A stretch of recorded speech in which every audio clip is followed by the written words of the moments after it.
Hey everybody, it's Sam Amico. Welcome to Hoops Wire Live on 330 to go.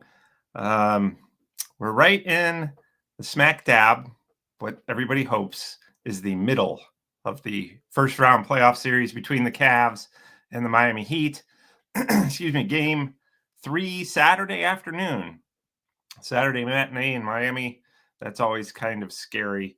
But the Cavs are on the road for the next two, playing Miami on Saturday at 1 o'clock.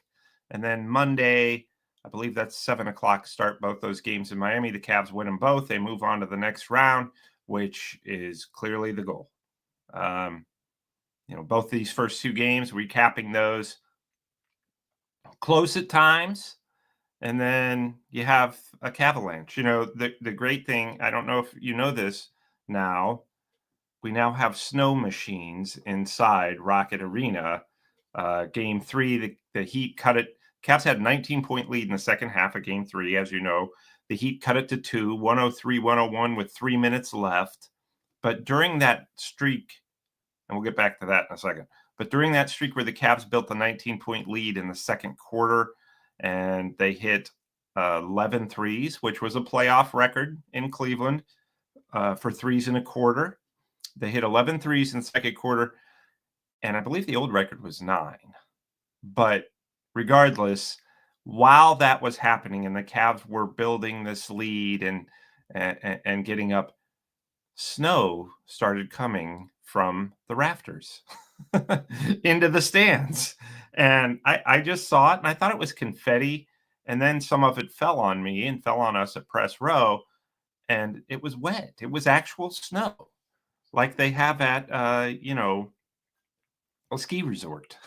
So, yeah, they've added to the whole Cavalanche concept.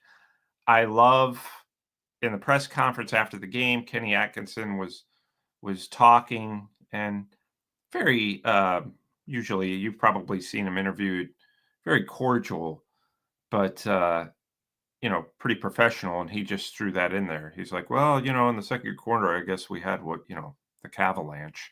And then and everybody started laughing because we've never heard the coach actually use that term before. But he's very dialed in on the fun things people say about the team.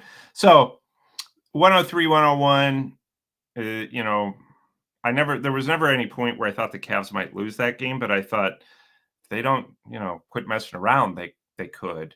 And then sure enough, they made all the winning plays. I thought one of the huge plays to hold off Miami in game 2 was when Miami was down 2, coming down, had some momentum, and they were down 4 with like 2 minutes left, and Jared Allen stole a pass, just stepped in a passing lane, bent down, and grabbed the ball, and that resulted in time off the clock, and the Cavs holding on for a win. So, in Miami, the issue, if we're going to talk about an issue for the Cavs that we've seen in the first 2 games, they have not been great in terms of timely rebounds. They've not been great in terms of getting the ball off the glass when Miami has a miss and putting them away. They haven't done a good job of closing what seem like sure victories. It gets a little scary there. At home, it's a lot easier to take care of business in those type of tight games. I suspect that game 3 is going to be close. It's just that's just based on history, what I've seen. I suspect that'll be pretty close. We saw that the Cavs went down in game 2, 13-5. In Miami, you get down 13-5, it's going to be tough. Road games in the playoffs are tough. Miami's a physical team. They're extremely well coached. Tyler Hero's been doing his best Jerry West imitation and just scoring at will. And that's Tyler Hero. He's gonna get no less than 20 points, no matter how well you play him. He's just that good offensively. Defensively, we've heard Darius Garland say we're gonna try to pick on him a little bit. So I think with the Cavs, look, you could put this series away. That's going to be the goal. You want to get game 3, which is the one tomorrow. Go into Miami, and that's a tough way to go about it. 1:00 start. You're all thrown off your routine. If you're a player, you're not getting your normal naps ahead of the game. You're actually playing the game, and they're very routine oriented. NBA players. I'm sure it's that way in football and baseball too. But having covered the NBA, I can tell you that usually game day it is get to wherever you got to go, whether it's your home arena or road arena. Get in your shoot around, get some shots up. Then usually they grab a quick lunch and go take a little nap. Almost like, my own life. But and then they get up, mess around a little bit, get to the arena 3 hours before the game, get up a few more shots, relax, talk to the coaching staff. Well, when you throw a 1:00 game in there, and it's not, this is not to say it's unfair because everybody's had to do it. You throw a 1:00, 3:30 game in there, that throws everybody, both teams, out of their normal routine and out of their rhythm a little bit. So, that's probably an advantage to Miami because they're home. They've been home for a few days. The Cavs left for Miami yesterday, got there at probably 3:00, 4:00 yesterday. And, so they've been hanging out there and sleeping, in hotels and all that. So you're just not in your comfort zone. That said, this is the NBA playoffs. And I've said this before the playoffs even started.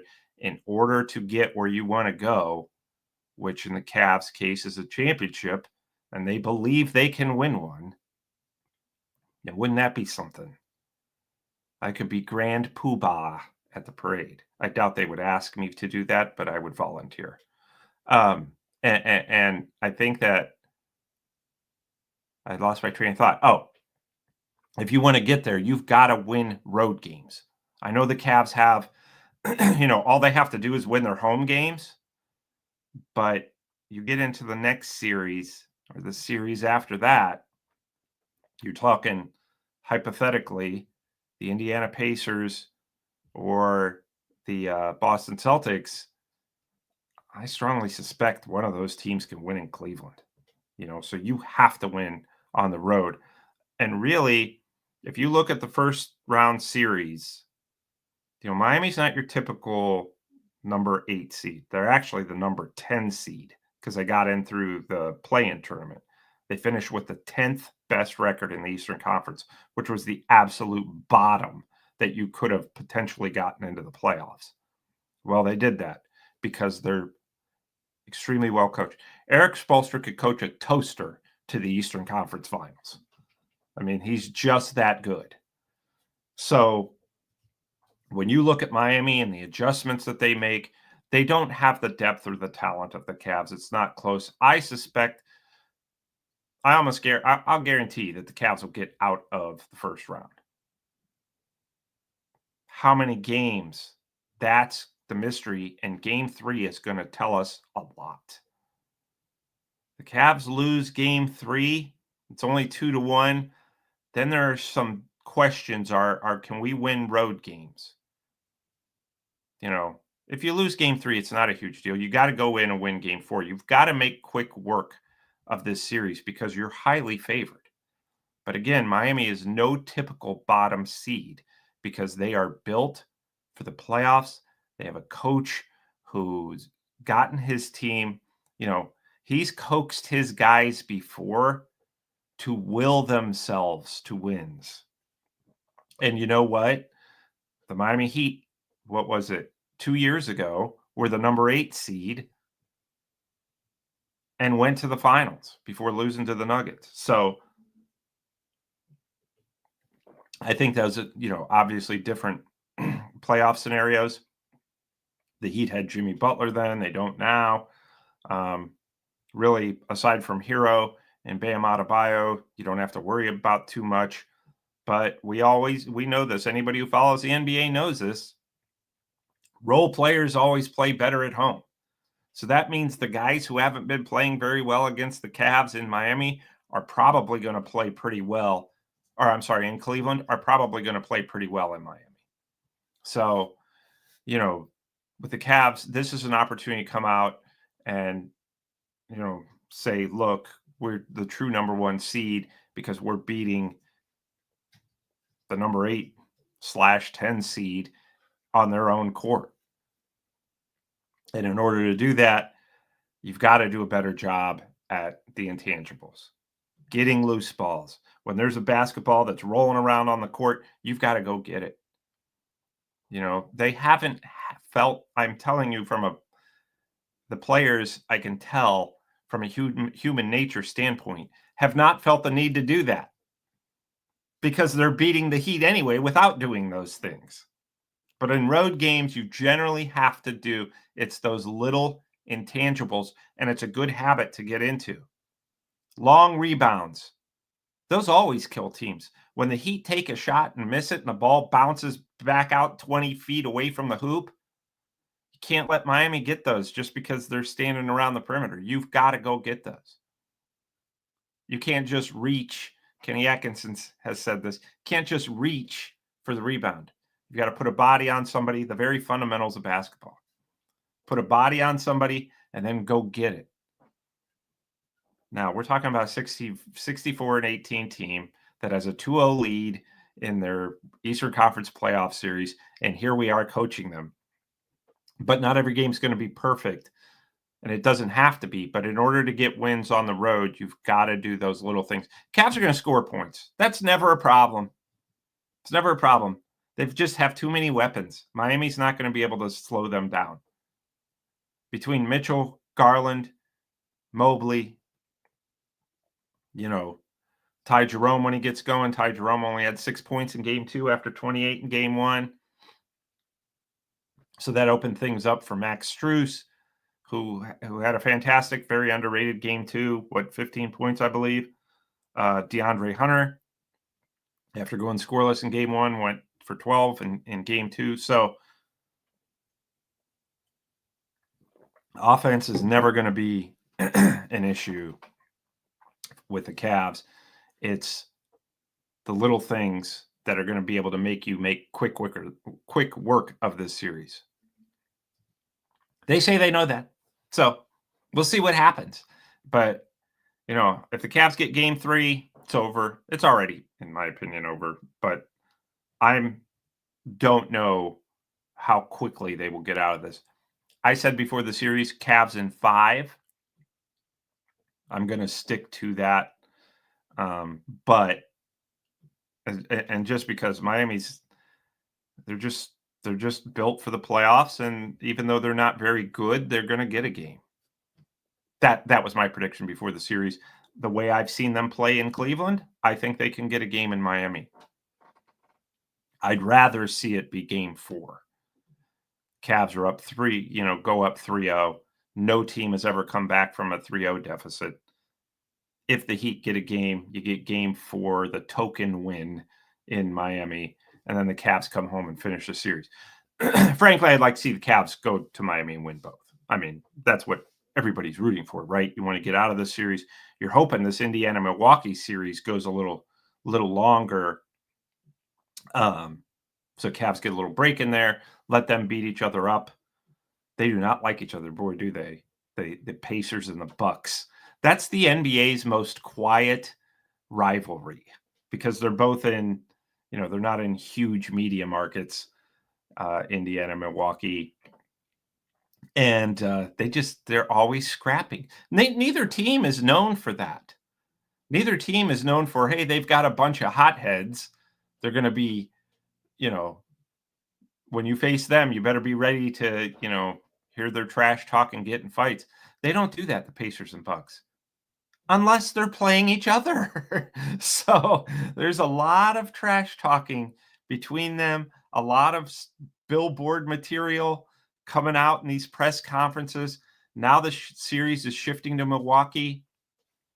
I have a buddy who is he's from Wisconsin and is a lifelong Bucks fan. And I've tried to tell him, the Bucks won the championship in what, 2021 was it? When they beat the Suns? Well, 2 years ago, something changed for the Bucks, and I tried to tell my buddy, not just the addition of Damian Lillard, but Cleveland Browns owner Jimmy Haslam bought a share of the team, of the Milwaukee Bucks. He's the minority owner.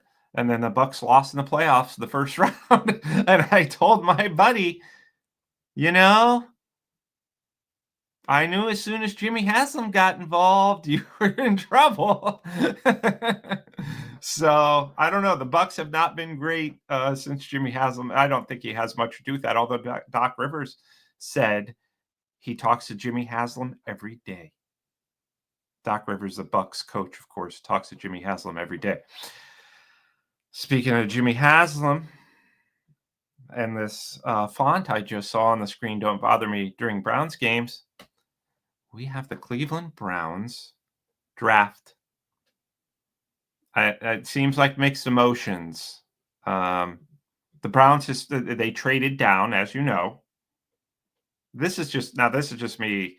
Usually I'm on here as a Cavs insider. For this moment here, I'm going to be a fan, because that's all I am with the Cleveland Browns. Never covered a game. Don't have any inside information. Sometimes my friends will text me and be like, "Are the Browns trading down?" Like, I don't cover the Browns.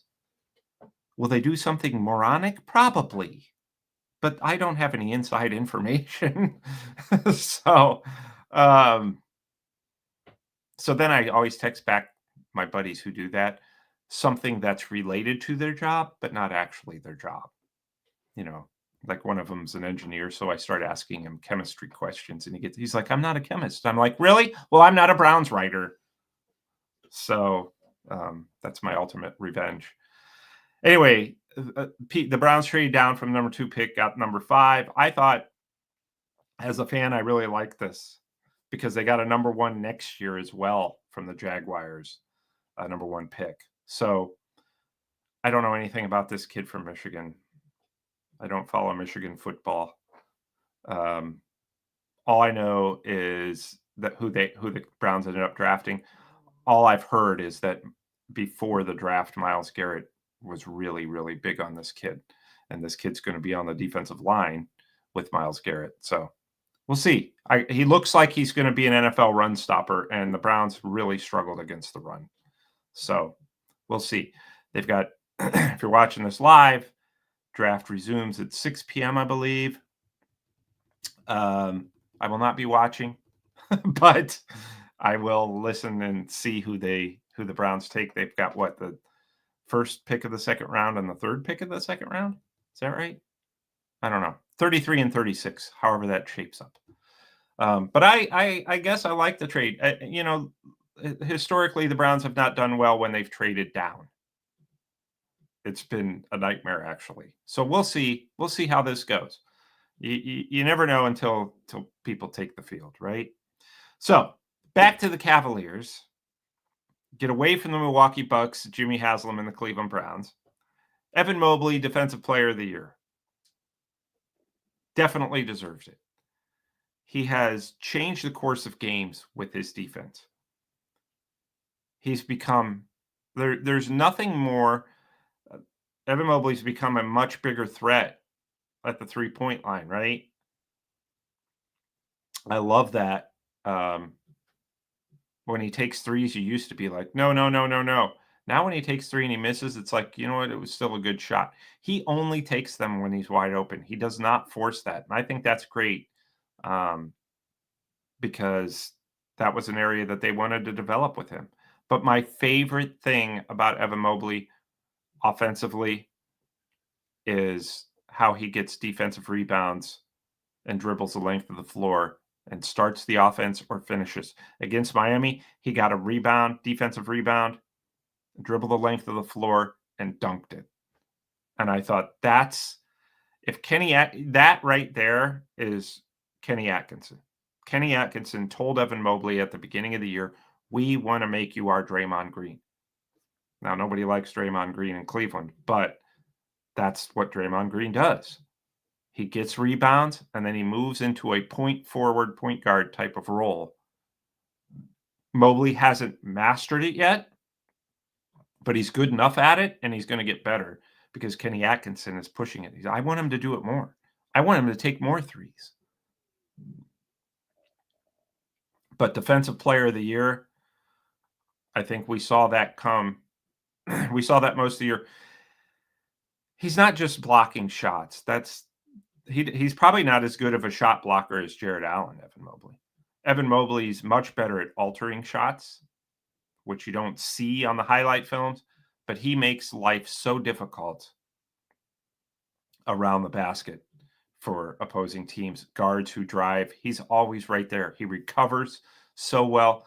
If you really, really watch the fundamentals of defense, to me, the three guys who were the finalists for Defensive Player of the Year, which was Evan Mobley, Dyson Daniels from the Atlanta Hawks, and Draymond Green, if you watch those three guys, they are playing perfect fundamental defense. And it's not usually the type that's going to be blocking shots.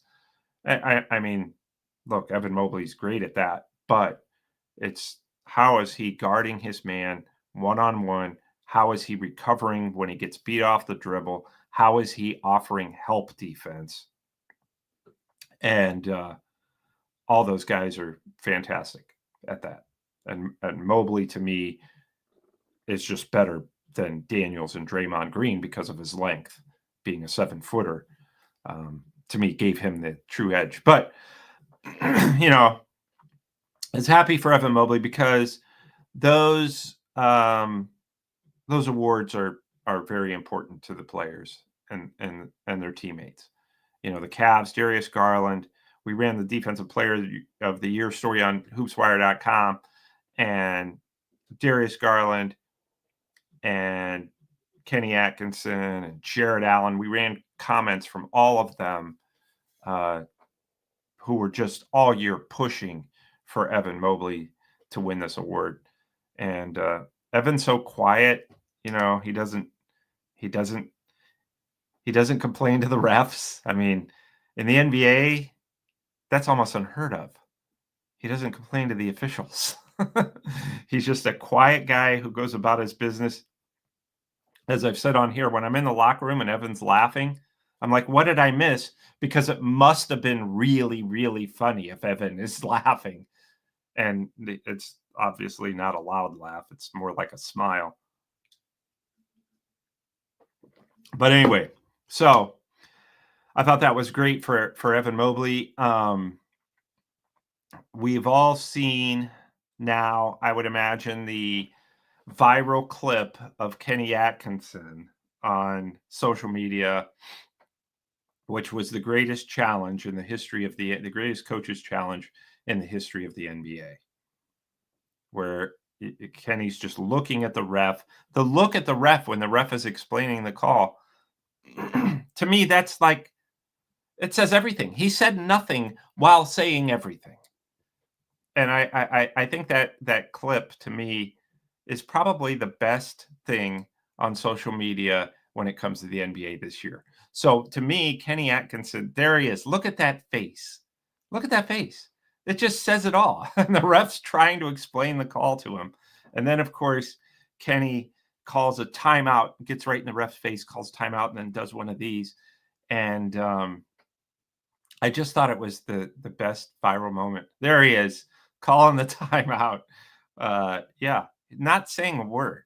Not saying a word.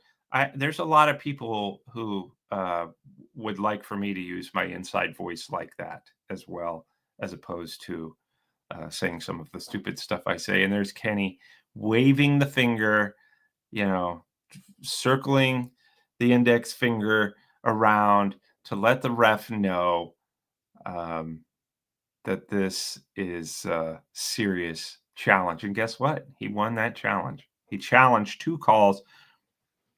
The officiating in that game. I'm like, these are the playoffs. Why are the refs in preseason form? I've met Tony Brothers, who's the lead crew chief, lead official. Wonderful, wonderful guy. But anytime Tony Brothers is the crew chief, the officiating is always an adventure. It's always a experience and frustration. And it's like, okay, who's the common denominator? There are other officials like that. Zach Zarba. When I see Zach Zarba has a Cavs game, I'm like, oh, here we go. Zach Zarba was the only man in NBA history to throw LeBron James out of a game, and it happened in Cleveland. It happened like in the third quarter of a regular season game. Zach Zarba threw out LeBron James, gave him 2 technicals. The NBA called him, Zach Zarba, and said, don't ever do that again. That's what people are paying to see. I couldn't believe it. In Cleveland, a game in Cleveland, LeBron got thrown out. Zach Zarba was the main guy. Now, this is directed at the official and not our favorite person. Well, one of our favorite people at 330 to go beyond myself, but NBA official Scott Foster. He's just not good. He's been around forever. And, we've seen like his record when he officiates games on the road. Usually the road team wins.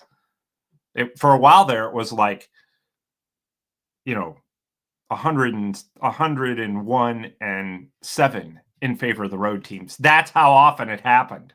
So now I think that's just a coincidence. But with that in mind, let's hope that Scott Foster is officiating the Cavs game tomorrow. Whenever the Cavs go on the road, I'm like, boy, I hope the official Scott Foster. But all those guys I mentioned, Tony Brothers, Scott Foster, and Zach Zarber, they're actually excellent referees. But I just don't like knowing the names of officials, because to me that shows me, okay, the official is in the spotlight. I've shared that with NBA coaches before and they've agreed, which is, why they're always trying to hire me to their staff, because I could do such a good job complaining about the refs.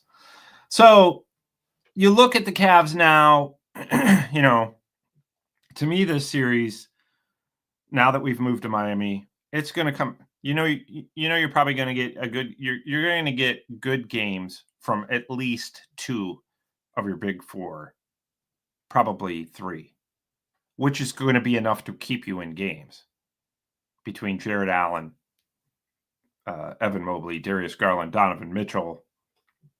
That 2 of those guys are going to play pretty well.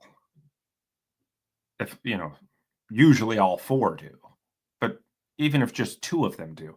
So if you just have 2 of them, it's going to come down to who? The Max Struces, the Ty Jeromes, the DeAndre Hunters, of the Sam Merrills. Sam's been getting a ton of time, and with good reason. You used to think all Sam Merrill's going to do is come in and shoot.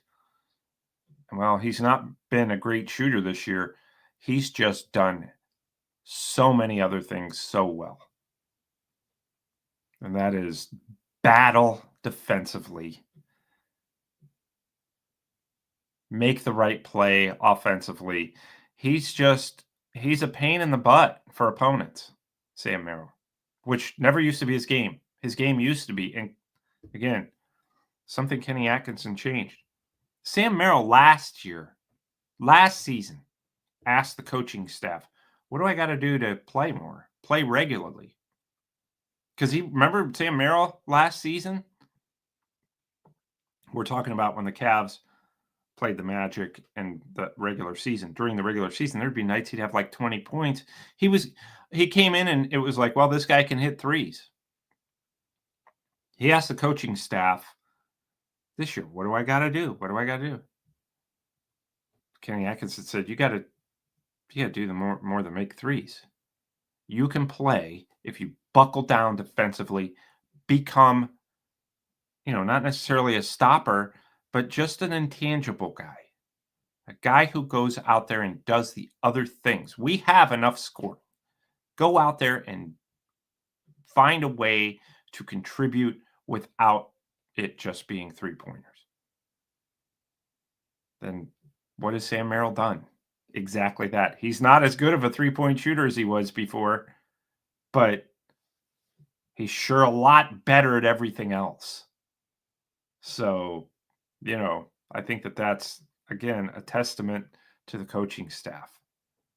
Kenny Atkinson, Johnny Bryant, the associate head coach, and all the assistants. All of these guys are working with the players to not just, I love it how they don't say play to your strengths.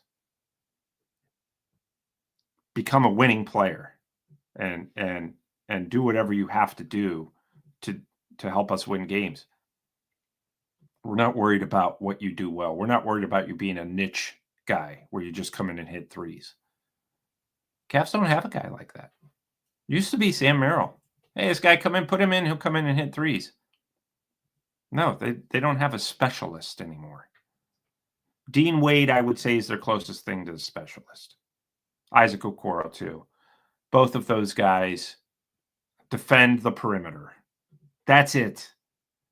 For Dean Wade, it's get rebounds. We saw in game 1, Kenny Atkinson had Dean Wade, pulled him over the sidelines and was chewing him out. And we asked Kenny Atkinson what that was about. And he said, well, we need him to rebound. He can't just defend. We need him to rebound too. So I told him that's what we need from him in so many words. And it was pretty intense.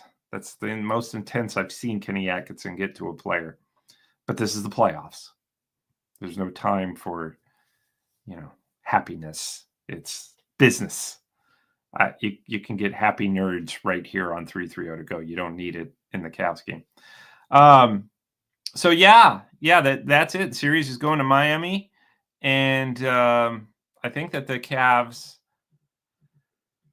again, it's going to come down to, can you do the intangibles? Are you up to speed on the idea of these first two games? What did we learn? We're going to score 121 points. That's exactly how many points the Cavs had in each of the first two games, 121. So we're probably going to be able to get, right around there scoring-wise on the road. So what do we have to do if we don't?